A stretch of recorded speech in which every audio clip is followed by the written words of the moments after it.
Vous savez ce qui est en train de se passer là? On est de retour pour un nouveau thread horreur. Ça faisait très longtemps que vous me l'aviez demandé tout simplement. Parce que bah vous kiffez cette petite série. Ça faisait je crois 1 an que je ne l'avais pas repris. Et je vais être très honnête avec vous, ça m'a énormément manqué. J'ai envie de relancer cette série. Donc si d'avance vous êtes chaud pour ça, n'hésitez pas à mettre un maximum de pouces bleus sous cette vidéo. Comme ça bah je vais essayer d'aller en chercher plein d'autres. Aujourd'hui dans le menu j'ai 3 histoires dont une longue. Et je pense qu'on va commencer avec la plus longue. Vous allez voir, elles sont tout aussi croustillantes. Donc mettez-vous bien et c'est parti.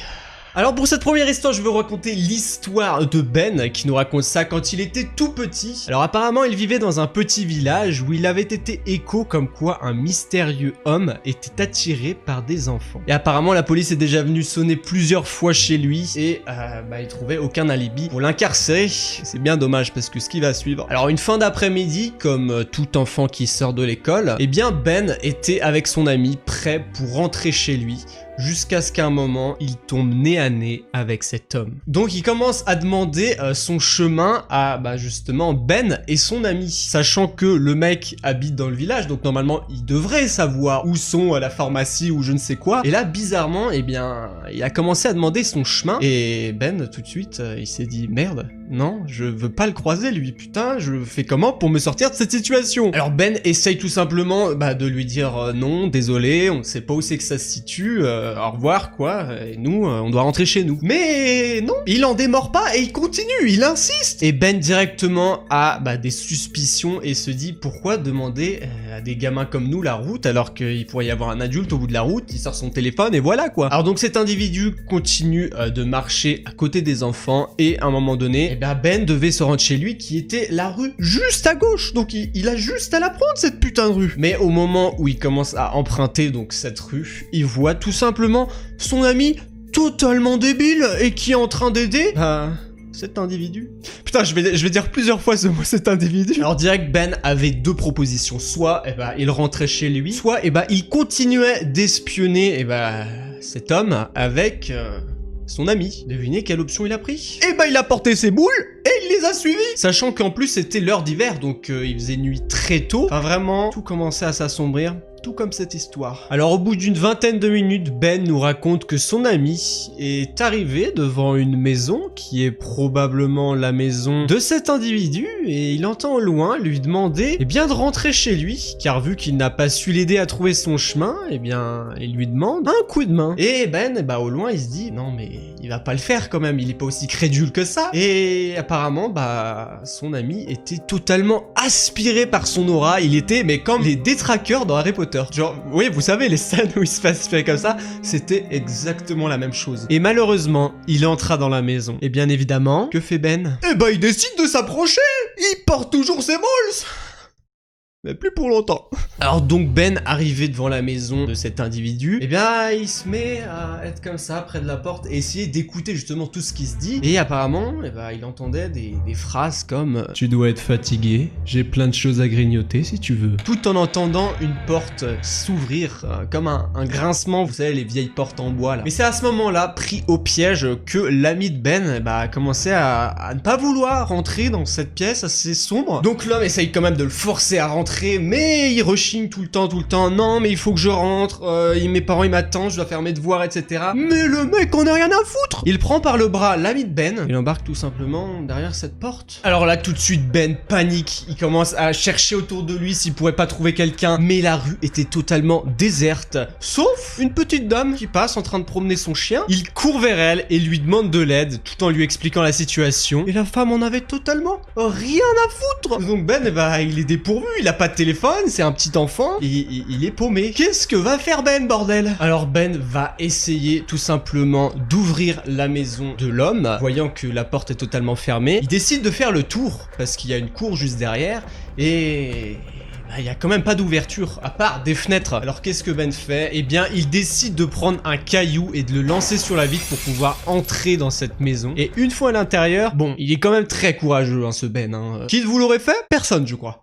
personne, même moi, personne. Donc sur le moment, Ben, essaye de trouver du bruit, où c'est qu'il a entendu cette porte qui grinçait quand il a emmené son ami, mais rien du tout, la maison semblait complètement vide, sans aucun bruit. Alors au bout de quelques minutes de recherche, Ben décide de rebrousser chemin et partir, parce que déjà, il trouvait ça bizarre, en plus que lui, là, il se mettait tout seul en danger à rentrer dans cette maison, jusqu'au moment où, quand il arrive vers la fenêtre, il entend le bruit de son ami crier. Donc là, tu te chies dessus en général, hein. Donc tout de suite, il entend que le bruit vient d'en dessous de ses pieds, il voit qu'il y a une trappe et décide, comme un courageux bonhomme, alors que le gars, c'est encore un petit enfant, hein, d'ouvrir cette trappe. Donc c'était la porte justement en bois, c'était pas vraiment une porte, c'était une trappe. Maintenant on comprend tout de suite pourquoi l'ami de Ben a paniqué quand il lui a montré un sous-sol, quoi. Mais donc en prenant son courage à deux mains, il commence à s'aventurer dans cette pièce plutôt sombre, et une fois arrivé en bas des escaliers, il allume une lumière, pas Ben, son ami, et il lui dit: tonton, ça y est, tu peux sortir. Et là, gros choc mental pour Ben, il commence à tout comprendre ce qui se passe. Ça devait être le neveu de cet individu. Il avait fait exprès de l'amener là pour le piéger. Ben est tombé dans le piège. Il s'est fait avoir. Maintenant, il est coincé dans cette cave. Donc l'homme sortit de sa cachette et s'avança doucement vers Ben. Ses mains repoussantes et visqueuses, comme Ben nous le décrit, commençaient à un petit peu le tripoter, le toucher. Tellement paniqué, il décide de faire semblant de s'évanouir et de perdre connaissance, quoi. Mais malgré tout, l'homme continue à lui retirer ses vêtements jusqu'au moment où l'irréparable allait se produire. Ben rouvrit les yeux et prit la pierre qu'il avait ramassée juste après avoir cassé la fenêtre, et d'un grand coup, il assomma l'homme. Tout de suite, Ben se releva, monta les escaliers et partit en courant, dénudé, pour rentrer jusqu'à chez lui. Et tout de suite, il l'a expliqué à ses parents, ça a été dénoncé à la police, etc. Et quelques jours après, cette histoire fut parue dans le journal de sa ville, et on n'entendit plus jamais parler de cet homme. Et pour finir cette histoire, l'ami de Ben, qui au final était un traître, a apparemment été placé on ne sait où, mais il n'a plus jamais non plus entendu parler de lui. Alors qu'est-ce que vous avez pensé de cette histoire? Moralité, si vous avez des enfants, gardez-les bien près de vous, hein, et allez les chercher à l'école. Deuxième histoire cette fois-ci, on se retrouve avec Julia qui a 19 ans et qui est justement à la recherche d'emploi. Un matin, elle ouvre le journal et ça tombe à pic, elle trouve un emploi qui est dans le secrétariat, donc tout ce qu'elle cherche, en plus vu que c'est inclus la formation, c'est que du bénéf pour elle. Donc elle appelle, on lui donne l'adresse du lieu de rendez-vous et donc elle s'y rend. Et en fait, c'est un très grand building, donc des grands buildings d'entreprise. Donc elle y entre, elle attend dans la salle d'attente et là, on vient l'accueillir, on l'amène dans une salle et là, il y a 3 femmes qui sont en train de lui faire passer cet entretien d'embauche. Elles commencent à lui poser plein de questions, elles lui disent tout va être pris en charge pour elle, elles lui disent donc son salaire qu'elle va toucher par mois et que si elle est partante, elle peut commencer dès demain à 8h pétante. Donc elle accepte, elle est plutôt d'accord et puis ils lui disent qu'ils vont la rappeler si elle a été acceptée et du coup Julia rentre chez elle et le soir même elle reçoit un coup de fil lui disant tout simplement qu'elle a été acceptée. Donc Julia lui demande du coup à quelle heure sa formation commence et puis si justement ça va être direct une formation ou si elle va rentrer directement à travailler. Et puis la femme qu'elle a eu à l'entretien d'embauche lui dit non, ne vous inquiétez pas, venez demain à 8h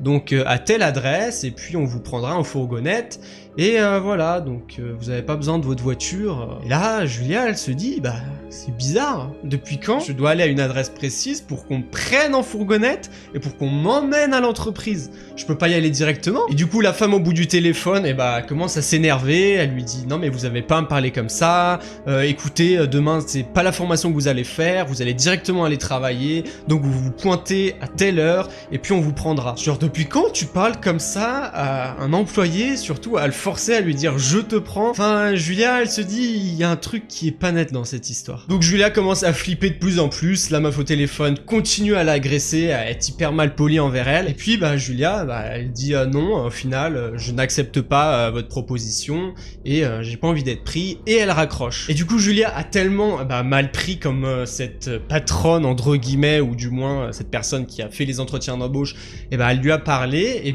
Julia elle décide tout simplement d'appeler la police et puis leur expliquer la situation et comme ça elle s'endort au moins, elle est paisible, elle est tranquille. Mais le lendemain matin elle reçoit un coup de fil de la police lui disant écoutez on a essayé de faire notre petite enquête, on n'a pas trouvé grand chose, est-ce que vous auriez un petit peu plus d'informations pour nous aiguiller et puis qu'on puisse mener l'enquête mieux que ça. Et puis Julia elle comprend pas trop parce que elle leur avait donné l'adresse précise etc. Donc elle leur dit mais j'ai pas d'autre adresse à vous donner. On m'a donné ce lieu de rendez-vous à cette adresse.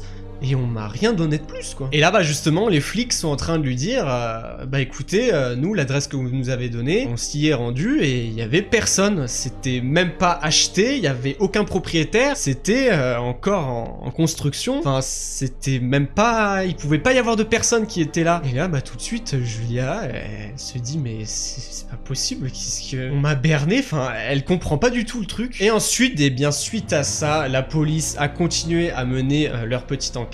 Mais ça a pas vraiment porté ses fruits parce que y a personne qui s'y rendait à cette adresse, vraiment c'était abandonné totalement et donc ils ont clos l'enquête et tout simplement Julia avec le temps elle s'est dit heureusement que je me suis pas rendu à cette adresse, heureusement que j'ai pas accepté ce qu'ils m'avaient proposé comme travail, heureusement que je suis pas monté dans cette fourgonnette, qu'est-ce qu'ils m'auraient fait, elle se pose plein de questions et encore à l'heure actuelle on sait pas qu'est-ce qu'ils avaient l'intention de faire à Julia et pourquoi faire tout ce trafic? Enfin, c'était très particulier.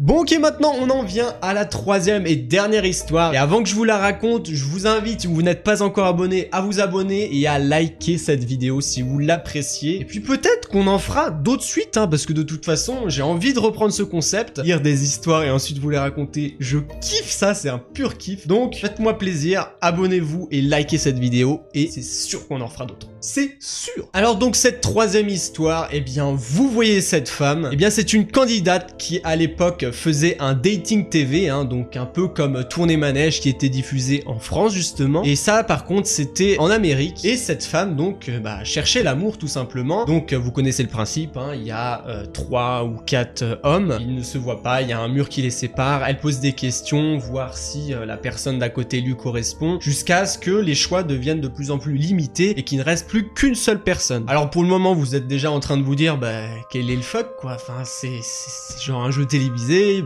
peut pas se passer grand chose. Mais si je vous dis que cette femme a bien failli disparaître, peut-être que vous me croiriez pas. Donc en général, à la fin de ces émissions de dating, ils sont censés, s'échanger leur numéro et puis faire un date, c'est tout le but de ce jeu. Ils sont censés donc faire un petit rencard le soir même ou le lendemain dans un restaurant. Et puis comme ça, la télé explique aux téléspectateurs ce qui s'est passé avec le couple qui était juste dans l'épisode d'avant. Et donc cette femme va sélectionner, un prétendant qui va lui paraître totalement, super. Ils ont un bon feeling. Il rigole à ses blagues, il est très souriant. Enfin, vraiment, le mec, t'as l'impression qu'il a pas de défaut, c'est l'homme parfait. Donc, elle décide de valider son choix et de garder ce prétendant. Donc là, les rideaux tombent et il se découvre. Donc, pour l'époque, c'est un garçon plutôt charmant.